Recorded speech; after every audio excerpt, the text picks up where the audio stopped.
Hello ladies and gentlemen, Azukai here, bringing to you another video for Conqueror's Blade published by Porus Interactive, and this is another update log for August 29th. Now, we have the regular maintenance time of 8 to 11:30 on August 29th, UTC plus 8 for those of you in the Americas and the EU.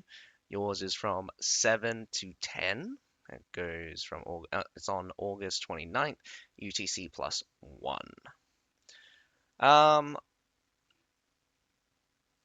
the maintenance rewards is basically the same for those of you on the Frontier side. You get 8,000 bronze coins, 400 honor, 20 unit medals. Um, Americas and EU is going to get 8,000 bronze coin, 300 honor, and 15 unit medals. So, continuing on, I think everything should basically be the same. But in store, so we're gonna get a um, Warfare Pack Challenge Pack rotation. So we have the Wrath of Nomads, Soldiers of Fortune, and the Blood of the Empire challenge packs will be unavailable.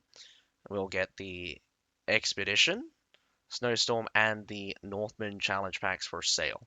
Now, it's really funny because um, there's actually secondary names that I'm reading this off of the Americas and the EU one, but Expedition, otherwise known as Expedition Legacy of Fire. I think the full name is either Expedition Legacy of Fire or Legacy of Fire Expedition, which is really funny. And then you have Scourge of Winter, Snowstorm, and then you have um, Northman, Wolves Ragnarok. So yeah, you got the double names. I think there's also a double name for Wrath of the Nomads and Soldiers of Fortune. I think Gilded Age for this one, Blood of the Empire. Oh man, I'm not sure if I ever remember one for Blood of the Empire. I know Wrath of Nomads and Blood of the Empire is one I don't really remember, but I do know that Soldiers of Fortune have Gilded Age. But anyway, that's like forgot. That doesn't matter. So they're just swapping out the packs, so you get the Expedition, Snowstorm, and the Northman packs. Personally, I think the Expedition pack is still pretty good. Snowstorm and Northman one are not bad, great. Goes from 29th of August after maintenance to the 19th of September before maintenance. Alright, now probably the most important part of the update log. We have adjustment optimization. Unit mastery system. Vassal Longwoman info. Node 1 increases piercing armor penetration by 80 points. Node 2 increases health by 420. Node 3 increases piercing damage by 40.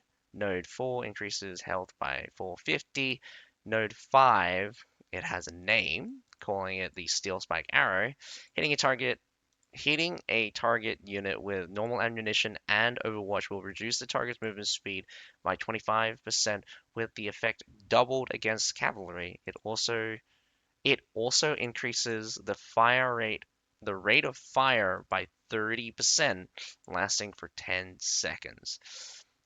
Um, oh man, that's a whole lot of things. So it's just like one thing. So it's a bit changed from the PTR. This is up from 20, so it's now 25. They moved the fire rate, so they replaced it with the health increases here. So they moved it to node 5 for some reason. I have no idea why. And they removed the target's damage output reduced by 15%. So again, not particularly not particularly game changing. I think the 15% reduced damage output is much more harmful than, like, again, it's probably overlapped with the poison too much. The reduced movement speed is already pretty massive, but like again, um they increase the survivability a bit. Ah, okay, not by a bit, by a lot. I mean, these two together probably increases their survivability by 40%. Um, they'll probably be able to take one more hit, and that's about it. So This is also very interesting that they require to hit a target for their fire rate to increase. So it's interesting in the matter that they shoot faster if they hit their target. Anyway, continuing on, we have node 6 increases shooting accuracy by of covering fire by 50%. Node 7 deal an additional 400 piercing damage with normal ammunition and Overwatch against range infantry. Node 8 Wall of Agincourt. Normal ammunition and Overwatch hitting a unit consecutively within 5 seconds will increase the damage dealt from Vassal Longbowmen by up to 40%.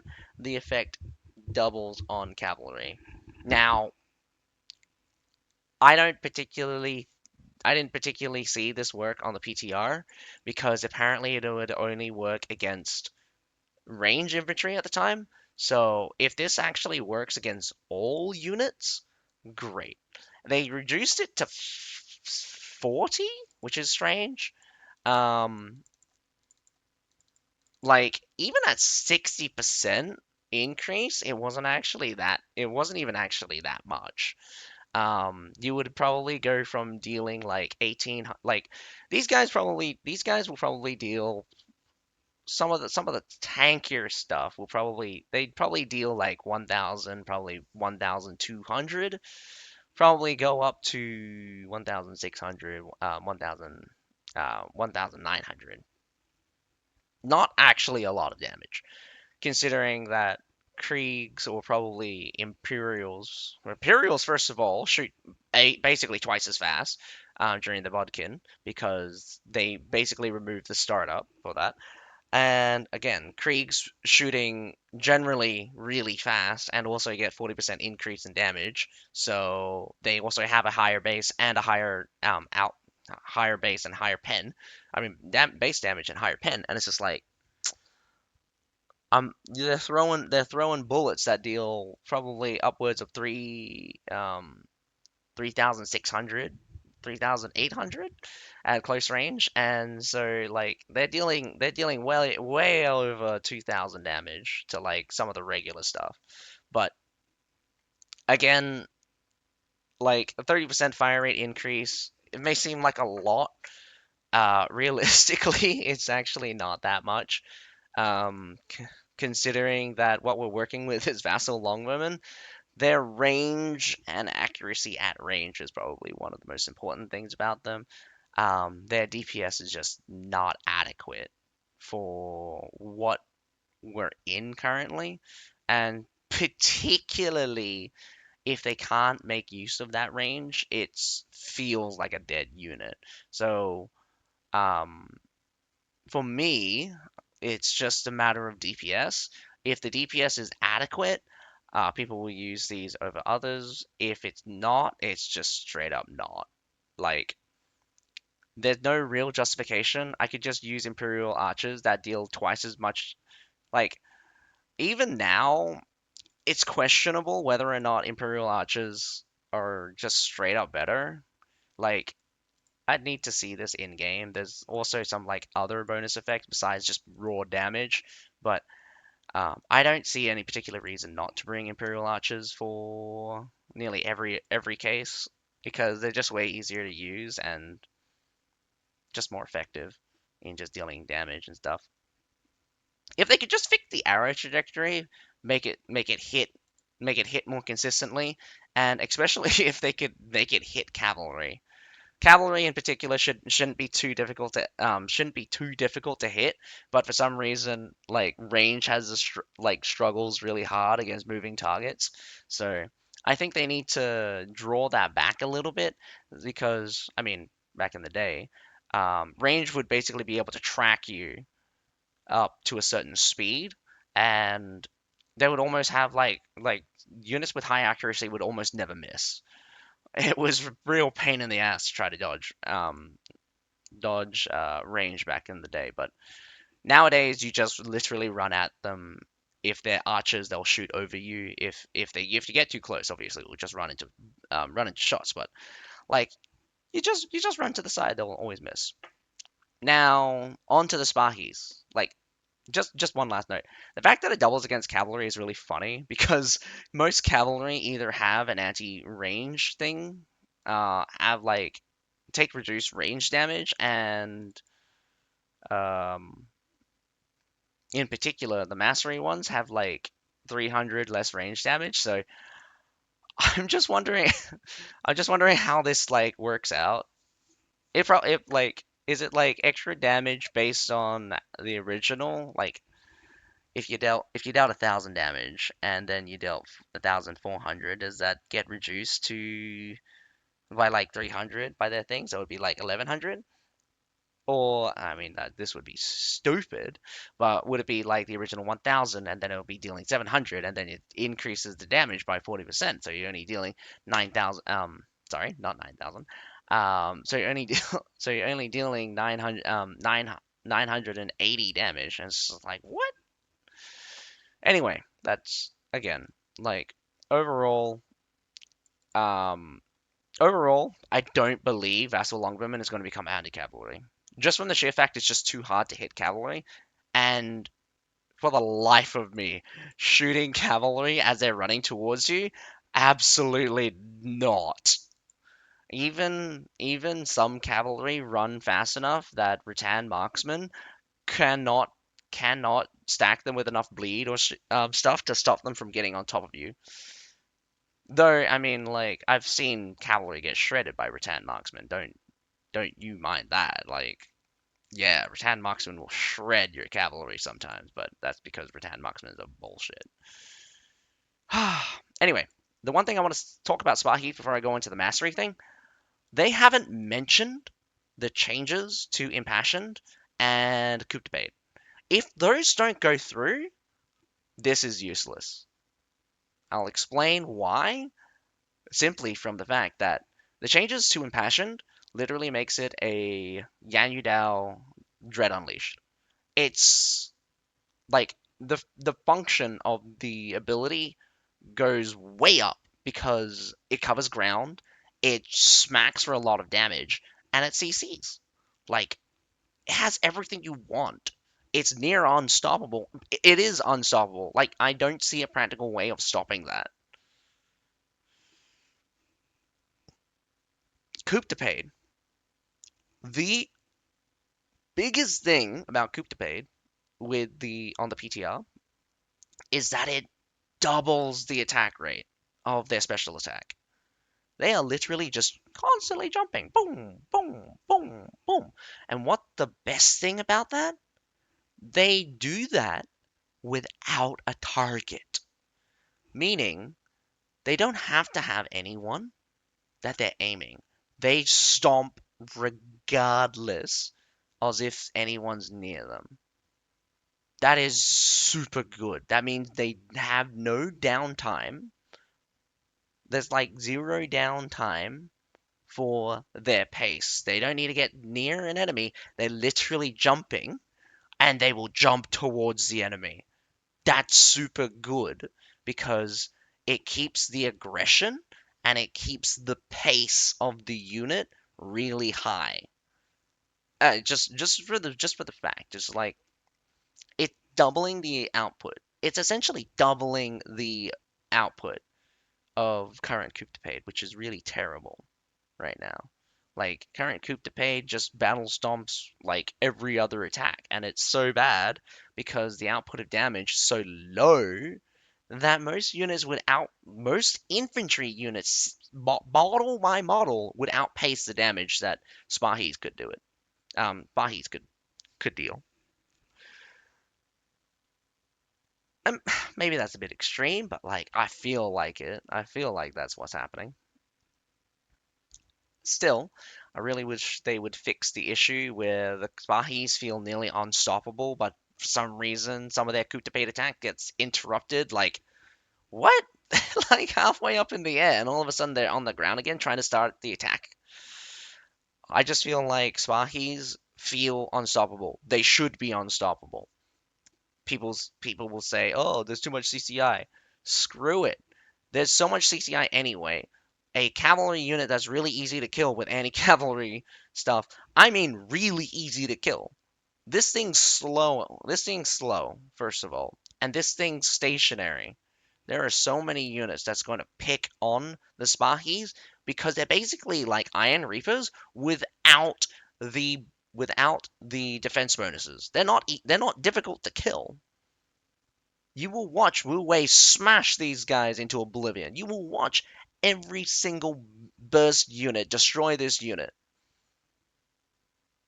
The only units that don't get to destroy the Swahis are are basically low damage, um, non-anti cavalry units, and that's like half the roster really.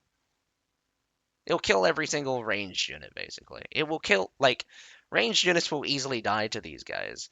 The um, any heavy shields will probably get beaten up by these guys. Most, I mean, you have a good shot against men at arms. Again, it says shield infantry, but I'm not sure if it's going to be like shield infantry. But I just feel like they've increased the damage a lot if those things went through. But the fact that they're not mentioned means that it's up in the air. It's gonna kind of be a wait and see whether or not those things do go through, and I hope they do because it's a far more interesting change than the mastery. But yeah, let me just. Okay, so continuing on, I'm pretty sure I just went on like a 4 minute rant there. Spahis, Mastery, Info, Node 1, increase slashing defense by 60, increase piercing defense by, sorry, Node 2, increase piercing defense by 60. Node 3, increase blunt damage by 80, Node 4, increase movement speed by 8%. I don't know why they kind of like backed off at 8%. Realistically, you should probably just go straight with 15%. That will push them to like 8. If you didn't want to go 15, 14 would have been fine. That would still push them to 10, just push them to 8. Like 8% gives them a weird 7.6, which is slightly faster than monastic knights and like most lance cavalry, but it doesn't feel very fast because all of the lance cavalry have like charge related things that makes them go zoom. Node 5, Cold Steel Riders. Cooped Bait increases damage and damage reduction by 5% for each enemy hit. Stacks up to 5 times, lasts for 5 seconds. Um, Again, it's a cool concept. Don't like it. Don't need the increase in damage. Damage reduction would be excellent. Just make that stack 10 times. Um, Node 6 increase armor penetration against shield infantry by 400. Again, it says shield infantry again. We're not sure if it's heavy and buckler stuff or any unit with shield or a shield attached. So it's a bit up in the air about that. But honestly, it should just be infantry because there's no real reason for them not to get bonus damage against anti-infantry, especially like against infantry, particularly like against range. And I don't believe that making them just worthless against anti-cavalry units like pike units is the way to go. They're pretty weak as it is. They're pretty oppressive against anything that doesn't have CC immunity, of course. But again, like just let them be strong for once. I never like the Swahis have never had an issue. I feel like you could easily have an issue with Swahis, but I just want them to be strong for once. I've used them. I used them a long time ago, and they were fun. Not that I got anywhere with it. I used to just run straight through Imperial Pike Guard advances and just stomp them into oblivion. Obviously, any shield units I would just stomp into oblivion because it's just like the easiest unit to beat up. Node 7, reduce damage from shield infantry by 300, and you have Node 8, Glory of the Empire. Impassion will cause the enemies within range concuss for 1.5 seconds. Again, I don't know why they nerfed this. In particular, considering that like it's not that good because to put it in perspective, like the CC itself is rarely powerful. 4.5 seconds, super long. The problem here is that the impassioned would the like the unit itself would instantly put anything on the ground, regardless of the concussion. So this concussion section is just like I'm not sure how effective this would be in battle because it does seem like there's a lot of units that resist concussion for some odd reason. Um, or maybe not. Maybe not. Maybe the concussion was way more powerful than I thought it was because I couldn't get any testing through. Because I feel like if you slam into the rear or the flanks of a pike formation and you concuss the whole unit, that's going to be devastating. Um, but I mean, again, like you put your unit in super dangerous water, and once you start stomping, it could be up in arm whether or not they reform formation and fight back against you. So, or maybe you stomp so fast that they're just on the ground perpetually. I don't know. I don't know. I've not been able to do a test for the PTR to that extent, but I imagine that kind of what they're afraid of. But I really wish that would happen because it would be cool because of what the unit is. I just wish it wasn't so damage heavy. Like the damage output is actually really decent now. They basically did double the output, and this is what I was afraid of is that like I'm probably underappreciating the changes to Coup de Pade and the changes to Impassion definitely made it OP. The changes to Coup de Pade is definitely being underappreciated. It's to a lesser extent because Coup de Pade is just not a very strong ability in itself, but the Impassioned one, my goodness, that thing is scary because it works like because basically is Yan Yudal's Undread Unleashed, and we don't even know if there's a cap on the number of things it can hit. As far as I'm concerned, I can hit a whole unit, and half of it could die. Easily, half of it could die if I hit if I hit it in such a way where they smash down, they smash through, and on top of it, that unit I could probably wipe the whole unit because the sequence of animation is strange because you got the leap itself, which has its own damage hitbox, and then you have the impassioned stomp when they land as its other hitbox. So you get that weird leap, slide just a bit, stomp. So if you can get that perfect area scenario where they just slide just far enough that when they stomp down, they hit people, they hit everyone again.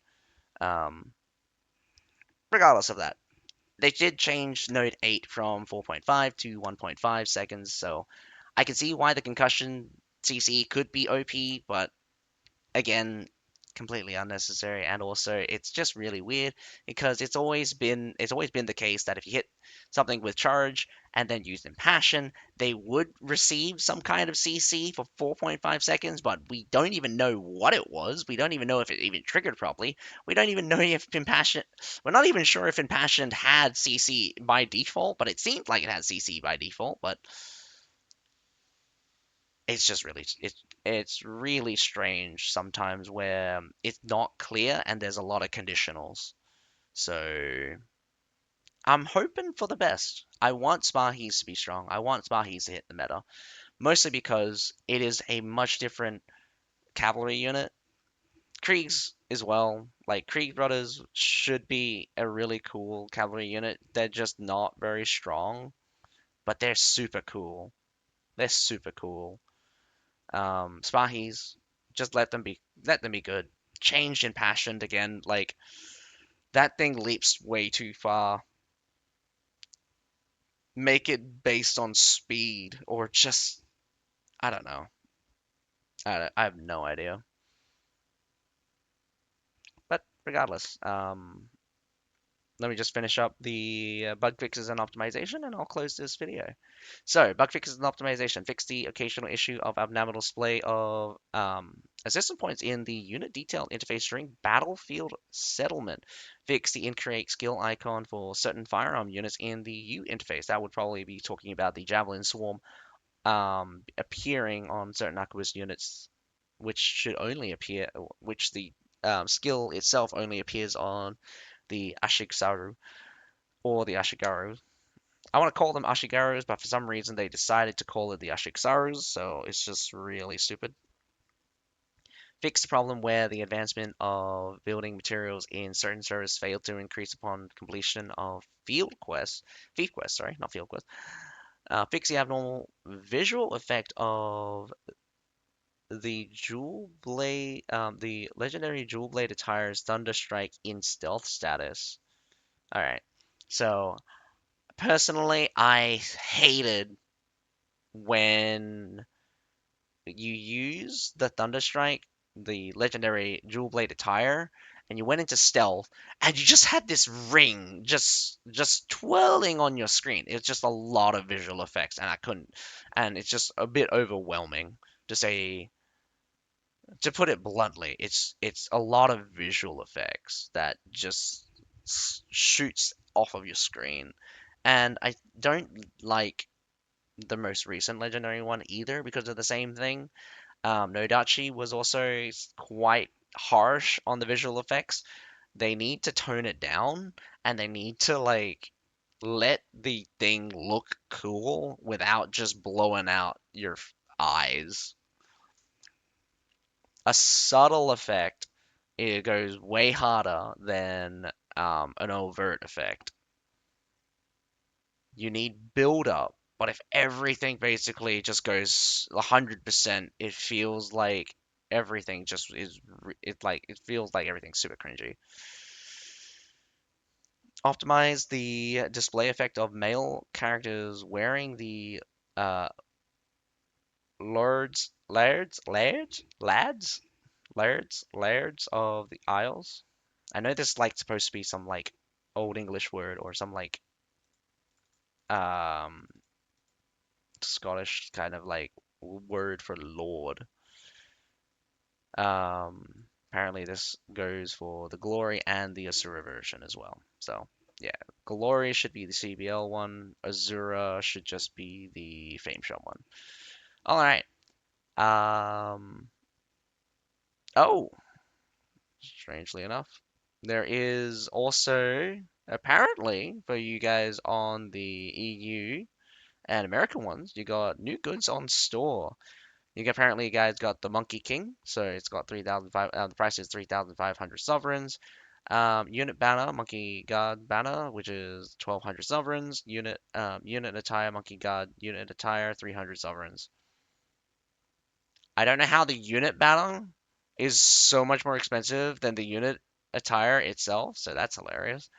But yeah, the those are the update logs for August 29th. I'm looking forward to see the effect of the masteries. I honestly think that people are going to be upset with longbows hitting the battlefield. Um, Trust me, just stop caring about what other people bring and focus on how you can work with your team. Because one of the most important things that I think everyone should understand is that you're you're an idiot if you think that you can carry the game because most of the game is either your enemy making a mistake or your team making a mistake. If your team doesn't make a mistake, they're doing everything right then. So it doesn't matter what they bring. It just depends whether or not the enemy just screws you over. There's a lot of times where you can take advantage of stupid enemies, and that's just because people don't like working together. There's many times where I'm just like, oh, widdly dee, I'm just going to try to flank 9 times, and I get myself killed 9 times. And then I'm on the other end where it's just like, oh, this guy's trying to flank with a unit, I'll just kill him. I do. And then I proceed to kill his team because they're one man down. So, and also, don't don't think that like something is completely useless. It might be weak. It definitely probably could be useless in scenario, but what I mean is that meta is going to be meta. If you want to be a meta slave, be a meta slave. Just don't expect everyone to be. Oh man, probably gonna get so much flack for that, but I don't see a problem with strong range, strong cavalry, strong infantry. Obviously, no one likes it, but I think everything needs just to be focused on being balanced. Strong range, like we shouldn't have weak range just because people don't like range. That's why I don't like the argument. I don't want to kill cavalry, although I do, but I don't want to kill cavalry in such a way that they're just weak all the time. I'm just like, oh, I don't want to just kill cavalry. I want to make cavalry. I want cavalry interesting. I want to make cavalry not just roll over my face if I'm not bringing anti-cav. And obviously, the infantry has always just been interesting, but there are certain units that are just a super ass headache because they're just designed so badly that they just deal with most situations with I hit button, or it's just like I win. Like Iron Reapers is kind of like that, but they're designed to be like that. The only problem is that we don't have very many tools to deal with something like that, or it's just like it's just too exhausting to deal with it. Anyway, I hope you guys enjoyed the patch notes. I know I've been a bit rambly. It is kind of being getting me down with the direction that they are going. I just feel like some of the mastery changes have are inadequate and definitely double focusing on the longbows for this one. Um, I don't like the restrictions. I don't like this one where it has only against range infantry.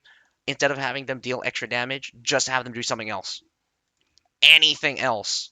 Add in an additional slow for all I care. Add back in the damage output thing. Uh, like if a bunch of arrows hit you, make it immobilize, make it CC, something. I don't like this one. I don't like the increased shooting accuracy of covering fire as well. This seems stupid because covering fire is really useless. Realistically, I think covering fire needs to have some kind of algorithm change in order for it to be useful. And I definitely think that there could be way more interesting things than way more interesting things about covering fire that they could do. Obviously, restriction again, normal ammunition and Overwatch. They're literally trying to avoid scenarios where you use arrow rain because I've used Artemis and Artemis works with Overwatch. It works with normal ammunition. They don't care if you're using Artemis. They only care if you're using if you're using Arrow Rain. Arrow Rain is terrible, by the way, especially for longbowmen. Why? Because it increases their fire rate, but it decreases their overall damage. You only get you like even the best one, you only theoretically get a 50% increase in damage, but you're spending twice the amount of ammunition. Not great, by the way. And again, it's just you lose accuracy. I don't know how, but using arrow rain for lasso longbowmen actually loses you accuracy. Unlike all of the other units who actually gain like the auto targeting thing from arrow rain, which actually makes them more accurate. For some reason, using arrow rain on vassal longbowmen feels like they're missing more, but that could just be personal experience. So I know I've just again just rambling, but I hope you guys enjoyed this video. But other than that, my name's Sky. Have a nice day. Bye for now.